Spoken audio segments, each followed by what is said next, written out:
안녕하십니까. 저는 고향 마두도장 이강옥 수호사입니다. 새야 새야 파랑새야 녹두밭에 앉지 마라. 녹두꽃이 떨어지면 청포장수 울고 간다.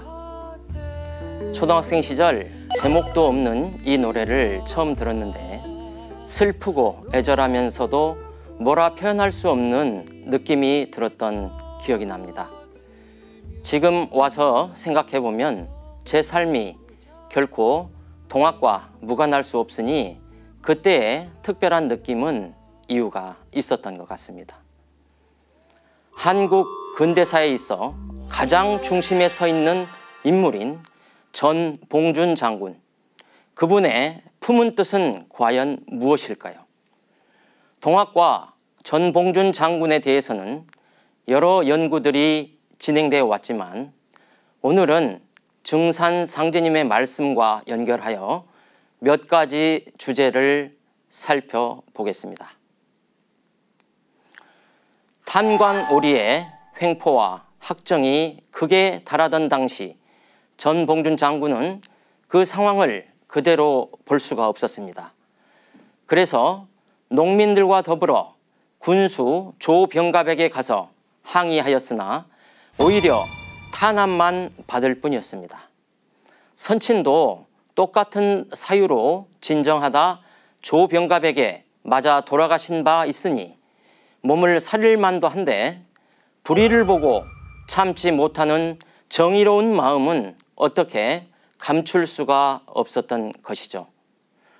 단순한 진정이나 항의 정도로 해결될 문제가 아니란 걸 깨달은 전봉준 장군은 대대적 봉기를 계획하게 됩니다. 당시 조선 전역에 걸친 삼정의 문란과 가렴죽으로 인해 1862년 진주밀란을 시작으로 조선 땅에서는 30여 년 동안 100여 차례의 밀란이 끊임없이 일어난 바 있습니다. 그러나 이 밀란들은 그때그때 당면한 문제를 해소하는 데 그치고 말았죠. 또 자기가 사는 지역을 넘어서면 단순한 밀란이 아닌 역모에 해당되기에 더 이상 진행시키는 것도 무리였던 것입니다. 이와는 달리 전봉준 장군은 단순한 밀란과 같은 계획을 넘어서서 보국안민과 함께 새로운 세상의 질서를 수립하겠다는 큰 뜻을 품게 됩니다. 비록 오척단구의 작은 몸이었지만 그의 가슴은 세상을 품을 만큼 넉넉하였습니다. 전봉준 장군은 몰락한 집안의 향반이었지만 서당 훈장을 하면서 많은 지식들을 섭렵하였고 유학뿐만이 아니라 풍수, 전복, 실학에 이르기까지 새로운 사상에도 관심이 많았습니다. 그리고 마침내 동학을 접하게 됩니다. 1860년에 경상도에서 시작된 동학은 강원도 충청도를 거쳐 1890년대에 전라도 땅에 널리 퍼지게 됩니다. 모든 사람이 평등하게 고루 잘 사는 새로운 시대가 도래한다는 동학의 가르침은 그에게 혁명에 대한 확신과 자신감을 더해줬을 것입니다. 혁명 실패 후 체포당해 일본 공사관 감방에 갇혀 신문을 받던 중 너는 왜 직접적 피해도 크지 않는데 이런 일을 벌였느냐는 순검의 질문에 농민 백성들의 원과 한을 끌어주고 사람 사는 세상을 만들려고 한 것이다. 백성을 편안케 하려는 마음이 간절해 이 일을 행하였을 뿐 내 한 몸에 안위만을 생각하면 그 어찌 사내 대장부라 하겠는가. 백성들이 원통하고 한탄하길래 세상을 바로잡고자 했을 뿐이다 라고 일갈합니다. 온갖 수단을 동원한 일제의 회유에도 불구하고 당당히 소신을 밝히고 죽음을 선택한 전봉준 장군의 진심 어린 의지와 뜻을 느끼게 됩니다. 도전 성구를 한번 살펴보겠습니다. 일찍이 전명숙은 신묘년부터 3년간 서울을 오르내리며 흥선 대원군을 만난 일이 있더니 대원군이 명숙의 뜻을 물은즉 제 흉중에 품은 뜻은 나라와 백성을 위하여 한번 죽고자 하는 마음뿐이요 하고 대답하니라. 당대의 권력자인 대원군 문하에 3년 동안 다니면서 아무런 구하는 바가 없자 대원군이 이상하게 생각되어 물었던 질문에 대한 답변입니다. 개인적 야망이나 욕심 때문에 품은 뜻이 아님을 다시 한번 확인하게 됩니다. 전봉준 장군은 소규모 농사를 지으며 동네 아이들 몇몇을 가르치던 가난하고 권력 없던 선비인 백의 한사였습니다. 그런 그가 사발통문을 돌려 동지를 규합하고 나아가 이미 큰 조직을 갖고 있던 다른 동학 지도자들을 제치고 백산에서 1만 동학군 전체를 이끄는 총대장으로 추대되었습니다. 단순히 뜻을 품은 데 그치지 않고 협일의 정신으로 발군의 조직력을 발휘한 것입니다. 그렇게 된 데에는 그 누구보다도 뜻을 반드시 이루겠다는 강력한 의지와 확신이 있었기 때문일 것이고 사심없는 일심으로 매사에 임했기 때문일 것입니다. 일본 군대가 국내로 진입했다는 소식을 듣고 정부와 전주 화약을 맺으며 서둘러 부대를 해산시킨 것을 볼 때 나라를 위한 그의 충심을 확인할 수 있습니다. 또 군사 3,000명을 보내 나주를 공격하게 하였으나 점령하지 못하자 부하 몇 명만 거느리고 찾아가서 추상 같은 기계로 나주 목사를 굴복시켜 단 한 사람의 희생자도 없이 나주성을 장악하기도 하였습니다. 1894년 당시 전봉준 장군은 40세의 나이였고 증산 상제님은 24세였습니다.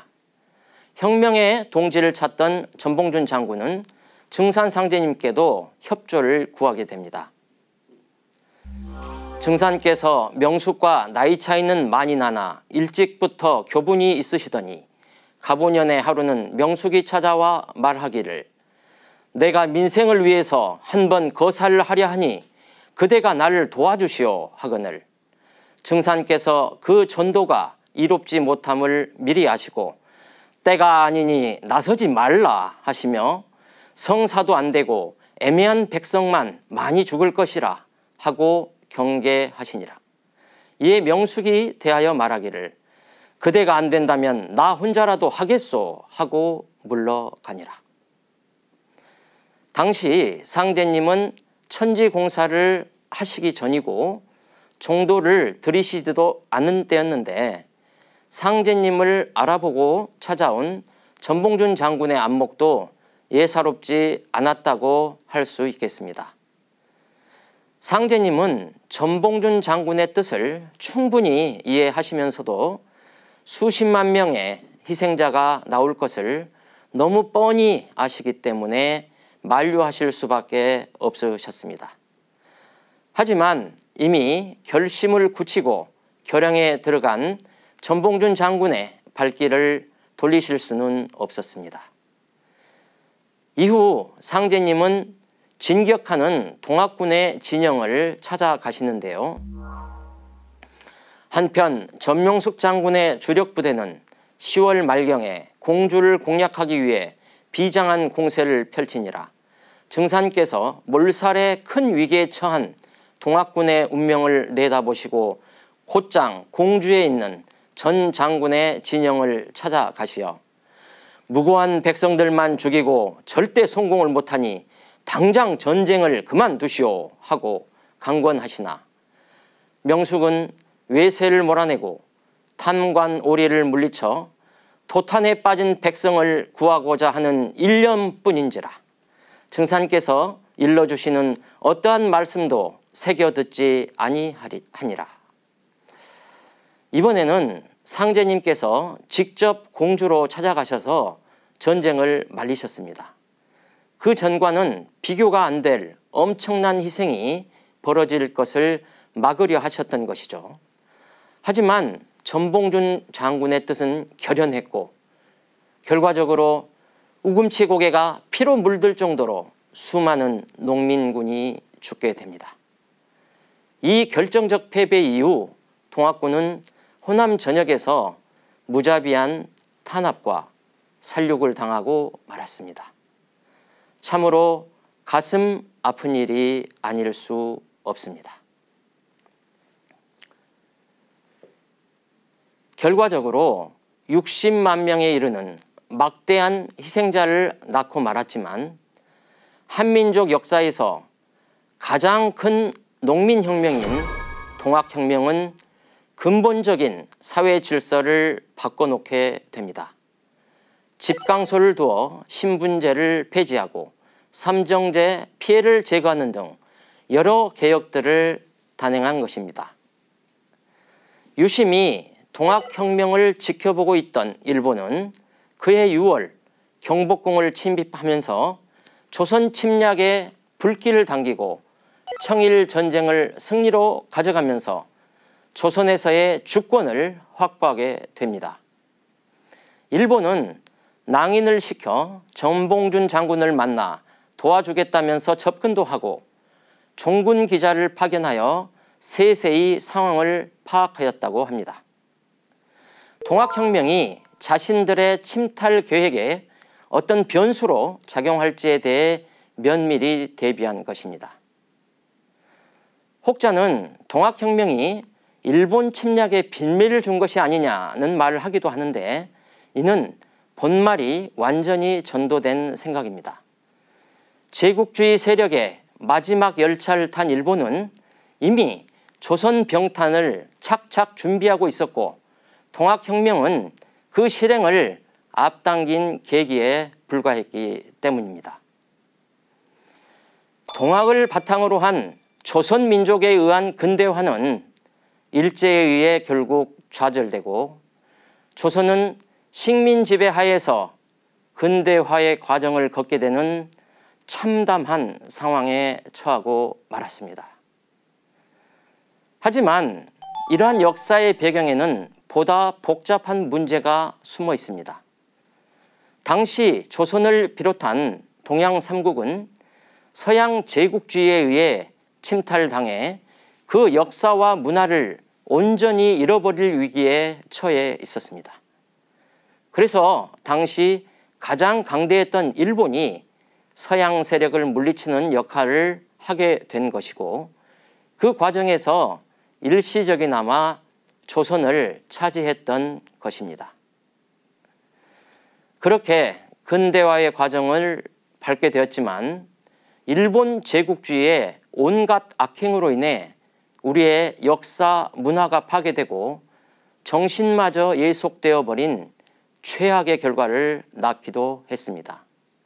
또한 강제적 근대화로 인해 피해를 당한 자와 혜택을 누린 자가 극명하게 구분되기도 했습니다. 그렇게 우리 역사에 있어 근현대화의 주체가 누구였으며 누구여야 하느냐는 이 문제는 각자의 처한 입장에 따라 정반대일 정도로 주장하는 바가 다르며 지금 이 순간에도 한반도의 정치, 역사, 문화 지형을 복잡하고 어렵게 만드는 핵심 문제라 하겠습니다. 우리 모두가 통렬한 반성과 함께 한민족 본연의 역사, 문화, 정신을 되찾음으로써만 근본을 바로 세우고 역사의 행로가 제 자리를 잡을 수 있는 것입니다. 상제님께서는 동학혁명의 영향에 대해 다음과 같이 말씀하셨습니다. 전명숙의 동은 곧 천하의 난을 동케 하였느니라. 최수호는 내 세상이 올 것을 알렸고 김일부는 내 세상이 오는 이치를 밝혔으며 전명숙은 내 세상의 앞길을 열었느니라. 전봉준 장군의 뜻과 실행, 희생이 미망에 빠져있던 조선 백성들을 흔들어 깨워 새로운 세상을 만드는 첫 걸음을 걷게 했고 천지 신명들을 크게 움직이게 하여 청일 전쟁을 시작으로 여러 나라에서 전쟁과 큰 변화의 물길을 일으키게 했다는 말씀입니다. 그럼 마지막 주제로 전봉준 장군의 역사적 공덕과 상제님의 평가 그리고 사후의 역할에 대해 알아보겠습니다. 전명숙이 도탄에 빠진 백성을 건지고 상민들의 천한 신분을 풀어주고자 하여 모든 신명들이 이를 가상히 여겼느니라. 전명숙은 만고의 명장이니라. 벼슬 없는 가난한 선비로 일어나 천하의 난을 동케 한 자는 만고의 오직 전명숙 한 사람뿐이니라. 세상 사람이 전명숙의 힘을 많이 입었나니 일결 80냥 하는 세금을 30냥으로 감하게 한 자가 전명숙이로다. 언론이라도 그의 이름을 해하지 말라. 상제님께서는 전봉준 장군이 보통 사람들이 생각하는 것보다 훨씬 더 큰 공덕을 세웠다는 사실을 깨우쳐 주셨습니다. 크고 바른 뜻을 세운 일에 마지막 처형 당하실 때까지 한치의 흐트러짐 없이 실천 역행했던 전봉준 장군의 삶에 모든 천지신명들도 감동하고 그 공덕을 인정한 것입니다.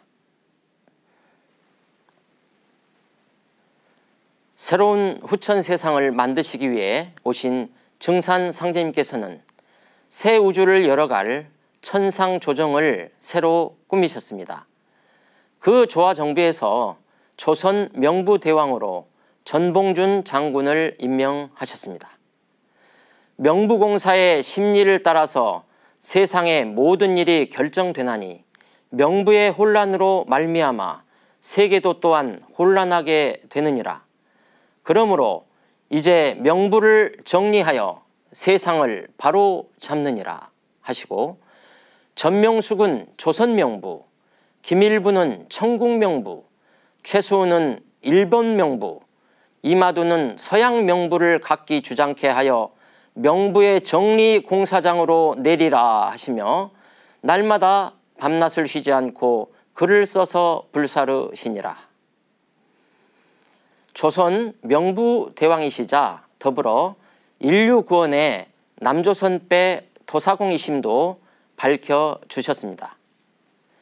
이 일은 남조선 배질이라 혈식천추 도독군자의 신명이 배질을 하고 전명숙이 도사공이 되었느니라. 이제 그 신명들에게 어떻게 하여 만인으로부터 추앙을 받으며 천추의 혈식을 끊임없이 받아오게 되었는가를 물은즉 모두 일심에 있다고 대답하니 그러므로 일심을 가진 자가 아니면 이 배를 타지 못하리라 하시고 모든 법을 행하신 후에 불사르시니라. 만국을 살려낼 남조선배의 운행 방향을 결정하고 태울 일꾼을 정하는 총책임자이십니다. 그리고 승선의 자격은 일심이라고 하셨습니다. 천추에 걸쳐 혈식을 받는 신명들의 총지휘자인 전봉준 장군은 온전히 일심의 삶을 살다 가신 것입니다. 여기에서 우리는 증산상제님께서 어떤 사람을 선택하시어 사명을 맡기시는지를 파악해 볼 수 있습니다. 나 자신의 안위를 생각지 않고 세상을 위해 한 몸 바칠 수 있는 사람, 세상을 위하는 큰 뜻을 품고 변함없이 실천하는 사람, 목표한 바를 이루기 위해 최선을 다하는 사람이 바로 상제님께서 찾는 후천 선경 건설의 일꾼입니다. 인류에게 불언간 닥칠 대격변을 앞두고 있는 지금, 전봉준 장군의 삶을 귀감 삼아 내 자신을 돌보는 시간을 가지시길 기원드리며, 마지막으로 녹두 장군 전봉준의 절명시를 함께 읽으며 오늘 산책을 끝내도록 하겠습니다. 전봉준 녹두 장군 절명시. 실의 천지 개동력, 운거영웅 부자모, 애민정의 아무실, 애국단심 수유지. 때를 만나서는 천하도 힘을 합치더니 운이 다하니 영웅도 어쩔 수 없구나. 백성을 사랑하고 의를 바로 세움에 잘못이 없건만 나라를 위한 일편단심 그 누가 알리.